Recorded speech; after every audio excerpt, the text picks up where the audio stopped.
हमने अपने पिछले वीडियो में आपसे कहा था कि 21 मोदक का मतलब सिर्फ प्रसाद नहीं होता, बल्कि इसके पीछे एक गहरा आध्यात्मिक रहस्य छिपा है।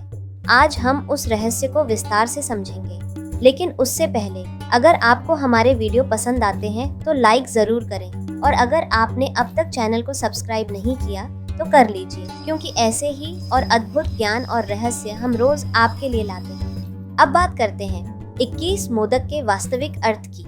कहा जाता है कि ये 21 मोदक हमारी 21 इंद्रियों का प्रतीक है। अब आप सोच रहे होंगे 21 इंद्रियां कैसे? चलिए इसे समझते हैं। हिंदू धर्म के अनुसार हर मनुष्य के पास 10 ज्ञान इंद्रियां, 10 कर्म इंद्रियां और एक मन मानस होता है, जो मिलकर 21 होते हैं। ये 21 इंद्रियां हमारे विचार, कर्म और इच्छा का प्रतिनिधित्व करती हैं। और जब हम गणपति जी को 21 मोदक अर्पित करते हैं तो इसका अर्थ होता है हम अपनी सभी इंद्रियों को उन्हें समर्पित कर रहे हैं, अपनी सोच को पवित्र कर रहे हैं और अपने कर्म को उनके चरणों में अर्पित कर रहे हैं।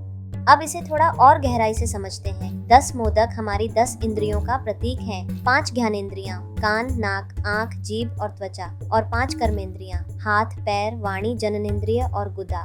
यही वे इंद्रियां हैं जो हमें इस संसार से जोड़ती हैं। जब हम इन्हें नियंत्रित करते हैं तभी हम भीतर की शांति पा सकते हैं। 10 मोदक हमारे 10 प्राणों का प्रतीक है। 5 प्रमुख प्राण, प्राण, अपान, समान, उदान और व्यान, और 5 उपप्राण, नाग, कूर्म, कृकल, देवदत्त और धनंजय। यही वे सूक्ष्म शक्तियां हैं जो हमारे शरीर को जीवित रखती हैं। जब ये संतुलित रहते हैं तो मन शांत रहता है और आत्मा प्रकाशित होती है। और आखिर एक मोदक हमारी आत्मा का प्रतीक है, जो इन सब का केंद्र है, जो ईश्वर से सीधा जुड़ाव रखती है। यानी जब हम गणेश जी को 21 मोदक अर्पित करते हैं तो वास्तव में हम अपने संपूर्ण अस्तित्व, शरीर, मन, प्राण और आत्मा, सब कुछ उन्हीं को अर्पित कर रहे होते हैं।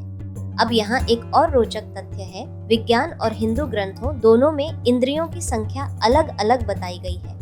विज्ञान के अनुसार हमारे पास 5 सेंस ऑर्गन्स हैं, आँख, कान, नाक, जीभ और त्वचा।